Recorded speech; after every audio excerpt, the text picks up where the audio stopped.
go big and you could say bring in Gordon Ramsay, but it's very eccentric. There's definitely been some tough conversations. There was definitely some unexpected departures as well. A child comes into a shop, or a young person comes into a shop late at night and they've got the backpack with them. That's not normal. Now we need to go out and do it. Now's the time for doing and showing that this is really where it happens now.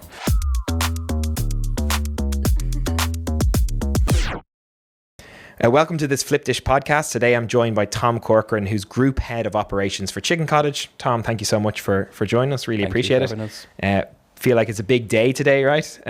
Maybe before we even get into your background, can you tell us a little bit about what's happening Chicken Cottage wise today? Yeah, so today we officially launch in Ireland. So new country, new territory for us, and really proud to actually be able to put our name in Ireland now. Amazing. Well. And where's the location? And Drogheda. So we're on right in the centre. Really good looking shop on the corner.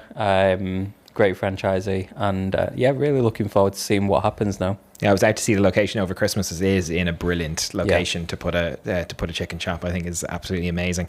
And how did the launch go today? Went well. Some good feedback, really good engagement. We really like going out as well and making sure people get to sample the product as well. Yeah. So it's one thing that we always try and do on the openings. I was going to say that must be a bit daunting, bringing like a brand new brand into a country, right? Where it's like, yeah, I mean, it's not our first time though. In Ireland it is, but it's not the first time we've gone to another country. 2 years ago, nearly now, we launched in Kenya. Oh wow! Okay. Yeah. So that was a whole new world of learning for me as well. Just learning about all the regulations and different processes, different cultures, and for me it's like we're very much in sort of westernized. It's very much go in many cases, and in others it's not. Yeah. So you're having to like adapt to different ways of life as well. It's not just a copy and paste, like it works here, let's just do it the I'd same love way. It too, but yeah, it's very much understanding that everyone is different in that aspect as well. And I'm sure you'll see some differences then with Ireland as well over the next while. I'm sure you'll see that. I'd love to get a little bit of background on you and where your kind of journey with the food industry started. Can you take us back to? Yeah, it's a long time now. Okay. It feels like it anyway. I started with McDonald's back in Manchester 2018. Okay. 17, 18. And just started off on the till. Very honestly, humble beginnings. Saw a lot, learnt a lot, worked with some great people. And along the way, I then started to see opportunities. The money's great, not going to lie. I was working hour after hour, day after day. But I was at university at the time as well. And unfortunately, when the financial crisis was hitting, there was just nothing available job-wise. And McDonald's were holding that and saying, we've got opportunities. And I thought, well, if I'm doing it, I may as well give it a try. And one position led to another, and before I knew it, I was managing a store, to then managing a group, to then managing like a group of franchisees. And those franchisees now, they've got a lot of stores and they're doing really well. All of them are still in the company, all three of them that I was working with. And it's worked out really well. From there then, took a little time out from food, went into parcels. Okay. At the wrong time of year as well. I went into parcels at Christmas. Who does that? The deep end. Yeah. The real deep end. And I remember thinking to myself, what have I done? And I stayed for a few years, and over time I realised that family wasn't really getting any priority. Came to Chicken Cottage. And I remember leaving McDonald's and having like 3 franchisees with like 52 stores, to then come to Chicken Cottage, and I'm like, so I've got 67 shops, 65 franchisees. Wow. That's a big turnaround. But we had to do a lot in the company, and the company's not what it was 4 years ago. We've restructured the head office team. We've redone the whole start to end process. The product is the product is very much got its same DNA, but it's more structured. It's more the same as what you'd get up and down the country now, and globally as well. So the product in the UK is the same as what you get in Ireland and in Kenya as well. So we've really worked hard on that. So you took a lot of those ideas kind of from obviously the way McDonald's run their business, right? That's obviously when you say, you know, the standardization of the product across, that's the first thing, the first brand I think of when I think of that is McDonald's, right? Yeah. So you obviously took a few things. It is. And it's not just the talking about the food, it's what happens behind the scenes as well, the process, how you evaluate the business and what you want actually from this with your franchisees. And one of the first things we had to do was realise that actually not all of our franchisees at that point wanted to be with the business. Very honestly, there was some horror stories that we saw, different things going on up and down the country. And it wasn't performing as a franchise brand. Now it is. I can hand on heart say that I'm proud to being part of changing it around with the team.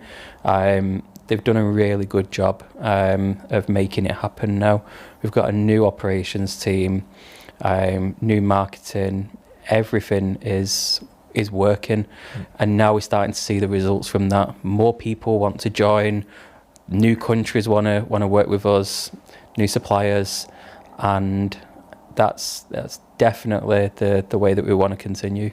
And were there a couple of difficult conversations when you were kind of going through and seeing what, you're obviously saying there's some issues with some of the franchisees or things weren't being run. Was that a bit of a challenge, kind of weeding those out or turning them around, or how did you approach that? So we've turned a lot around. Safe to say we have turned a lot around. And there's some franchisees now that we work with and talk to that it's a completely different mindset than what it was 4 or 5 years ago. There's definitely been some tough conversations. There was definitely some unexpected departures as well along the way. And I think for a franchise relationship to work, you've got to have the open communication, but also each side has to see value in each other. If your franchisee doesn't see value in the brand, they're never going to engage in the brand. So on both sides, we've got to make sure that it's the right franchisee for us and the future, and they've got to believe in the brand. And if they don't believe in the brand, and more importantly, the leadership, then you lose everything. And I do think that's crucial for any franchise brand nowadays, is the franchisee has to be able to see the direction that you want to take it in. And ultimately, we as franchisor have to listen to that. So if a franchisee believes that they want to see something different happen in the company, then we're not to ignore it. We're always open to suggestions, we're open to change, open to new menu ideas. And it's working really well for us now. We've got a lot of collaborations and a lot of new products that are coming from franchisees. It's so nice to hear that there is that kind of back and forth, and it isn't just this is how it goes and that's how it goes. It is a kind of a two-way conversation, because I imagine it's quite a vulnerable place to put your business in, right? You're putting your reputation of an entire brand in the hands of a franchisee, and let's say, for instance, it goes really badly with that franchisee. Everyone who eats there now has a kind of a negative opinion of that brand, right? It is quite a vulnerable situation to be in, right? Yeah. So now what we're doing is we're picking the right franchisees from day one, and it's working really well for us. We've got a brilliant team looking after that at our office. Sadaf, who deals with this on a day-to-day basis, contacting the franchisees, working with them and making sure that they're the right fit. Not just that, but looking at what their ambitions are for the future.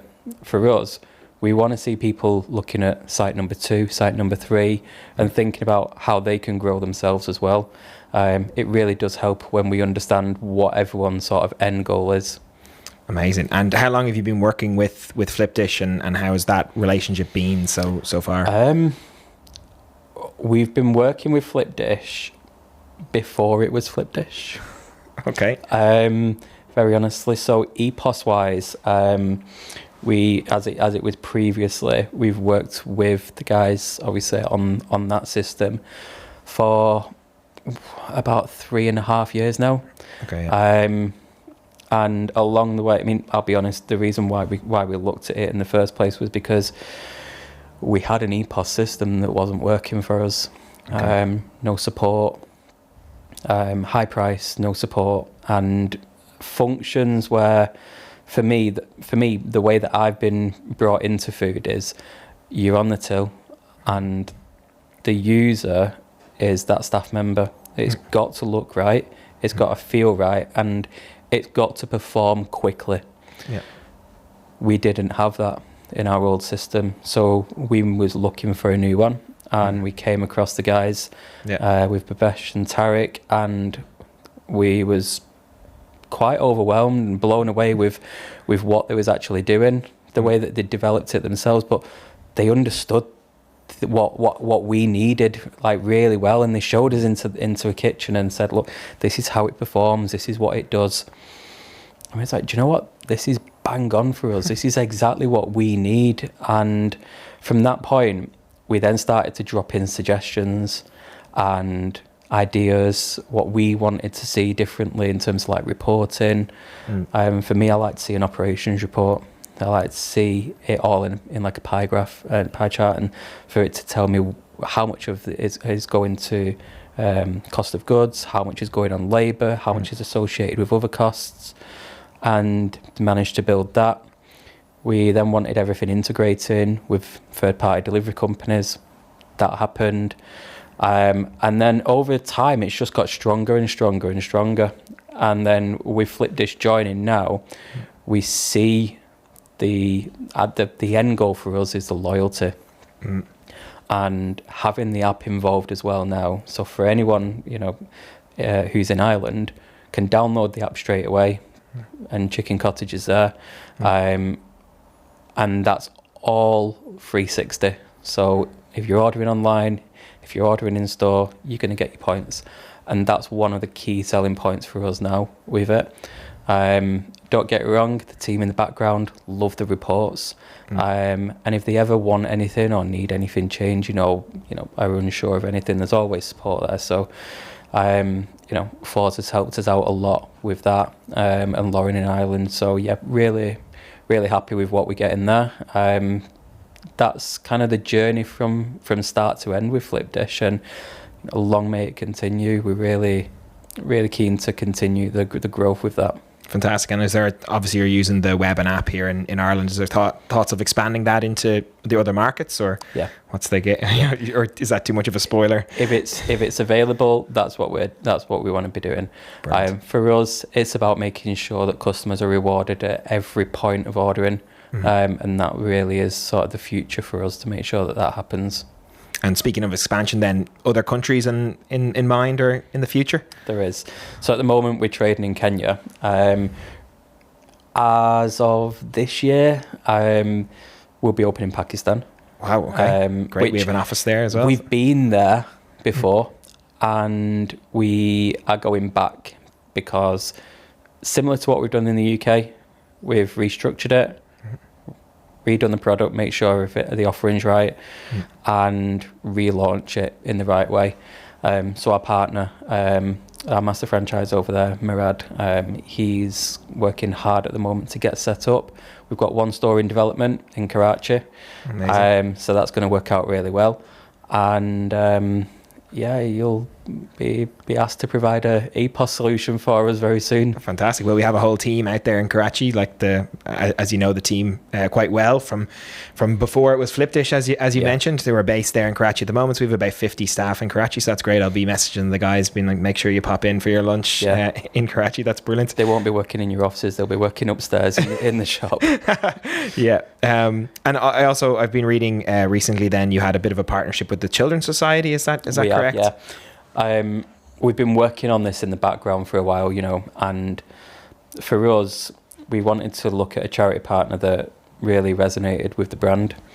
It's quite easy for us to look at loads of different charities and say all of them, they have a sort of a link, but when we look back and who our customer base is, many of those are young people, children, and the Children's Society tick the boxes for us in terms of what they do and what they're all about in terms of supporting as well.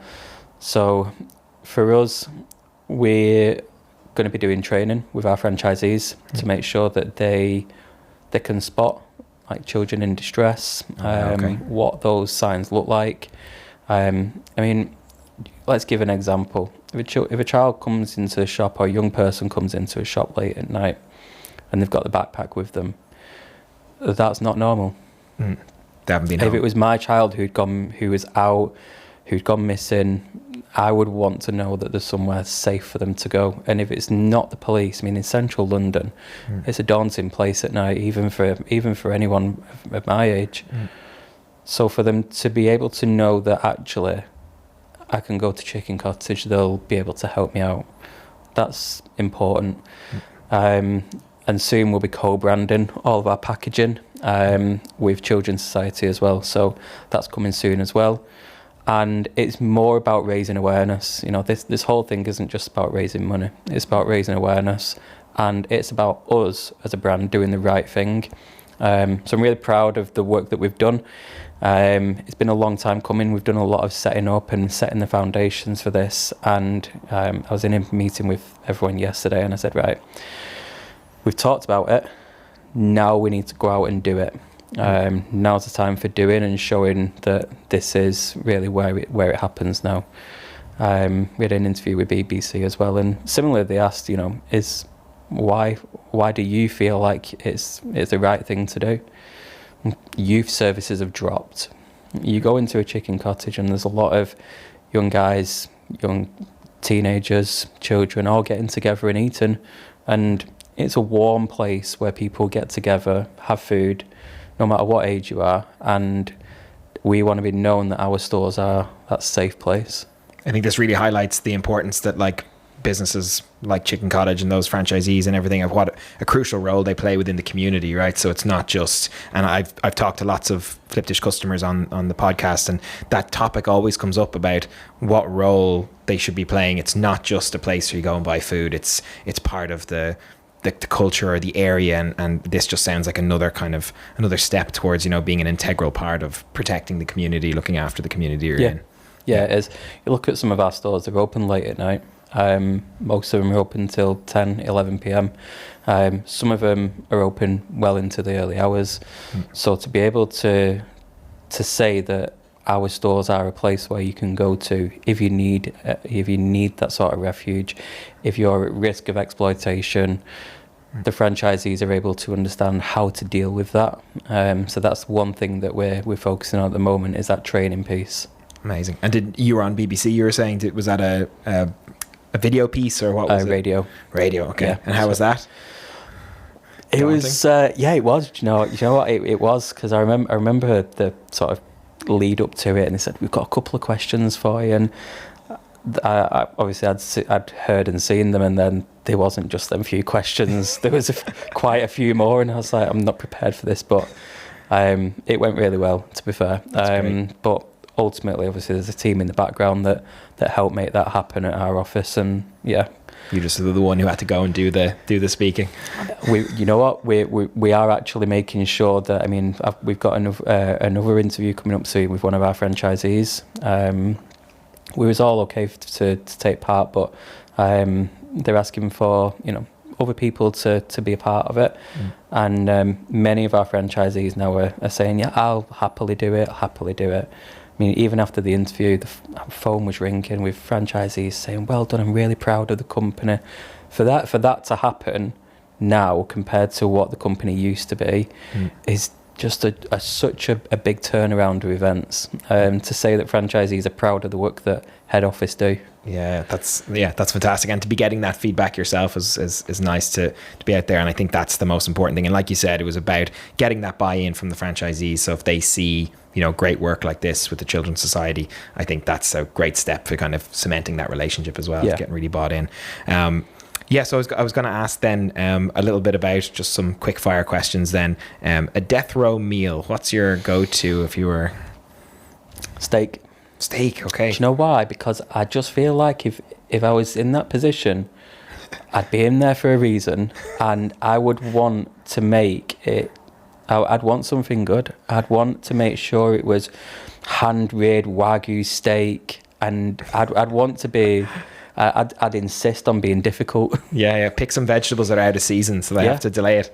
Yeah. Fly it in if you need to. Love that. Okay, great. Favorite restaurant to eat in? Oh, good question. Are you going to make some people unhappy here? Are you going to upset some friends in the restaurant business? No, I can't do that. I wouldn't say a restaurant. I would say that it's a restaurant style pub. Okay. And it's near where we live, and it's called the Calf's Head. Really nice place, little stream in the gardens. In summer you can sit out in outside. Strangely enough, there's always ducks around, but it's just one of them places that you go to and you know you're getting good service, good food, and it's just nice and relaxed. Okay, great. Anyone else in the restaurant industry then that you would like to see that we would have on as a guest on our podcast? Any other interesting characters you've met in the food business over the years? You were like, that'd be a good person to chat to on a podcast. I mean, you could go big and you could say bring in Gordon Ramsay, but it's very eccentric. Yeah, I think... We'd spend most of the time bleeping out what he was saying. Yeah, you definitely would. Yeah, I think that would be one of like the sort of highlights for me to see. Yeah, that would work. Okay, Gordon Ramsay, if you're watching, we're coming for you. We'll get on to your agent. Then I wanted to ask a little bit about the kind of changes in the industry that you've seen from when you started in the food industry to now. Is there any kind of big changes that you've noticed in that time that you've had to adapt to, or every business has had to kind of adapt to? Yeah, I think... Look at Chicken Cottage and looking at other companies. Historically, food was made and ready, and now we've gone to different lines, and we've gone to the point where customers' demands and wants and needs, let's say, have changed. So they won't order just a normal burger, they'll want either something taken off it. Many people have allergies, which is understandable, or they'll want things adding on. And it's how you adapt to that. So, you see a lot of companies now, the food isn't there readily available, like McDonald's, for example. It's now made to order. And for us in Chicken Cottage, the food is made to order. A lot of the wings and things are like there and ready, but the rest of it is built to order. So if you want a burger, it's made. That had to be supported. And that's where technology came into it, because there was a demand for that to sort of speed that process up. Yeah. Quick service retail is not just, QSR with no help whatsoever. It was only possible with technology backing it up. I was going to ask then, that one piece of technology that you wouldn't be able to live without, or is there a really integral piece to your kind of kitchen operation or your operations in general? Yeah, I mean... Very honestly, one of the things that I am sort of pushing for at the moment is more kiosk. Okay. See that as a great opportunity for us to maximise the process and make sure that the customer gets everything that they want. Sometimes we see, staff members, if they're in a rush, they won't upsell. The kiosk does that. Yeah. Everything is there. And the only people we can blame is ourselves if we don't make those options available.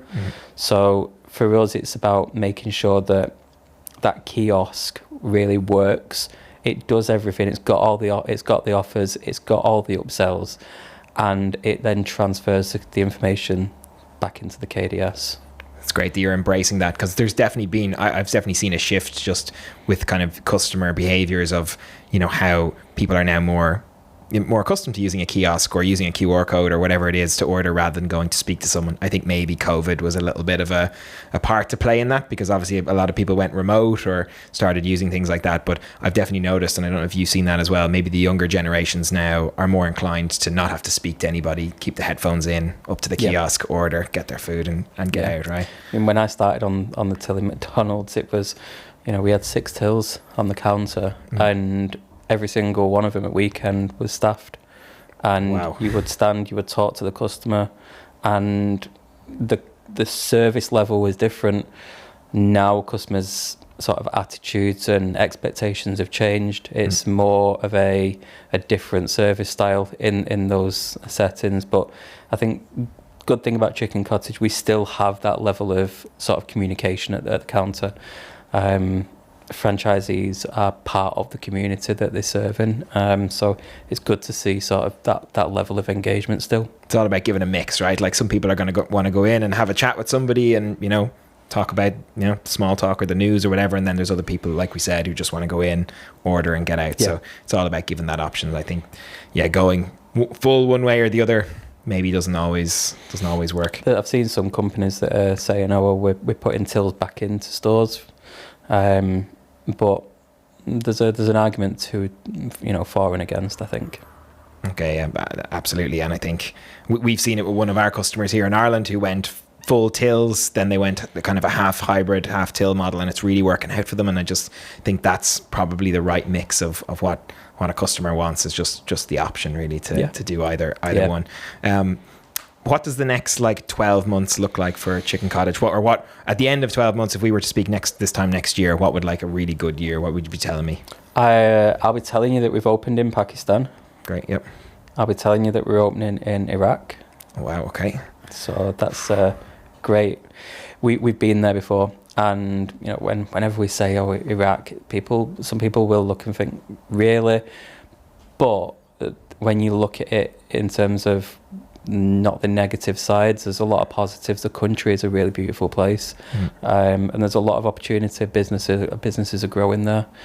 How did you end up picking there? Just because you were there before? Was there any change? It's a little bit of both. People recognise the brand, and people want to take the brand from the UK.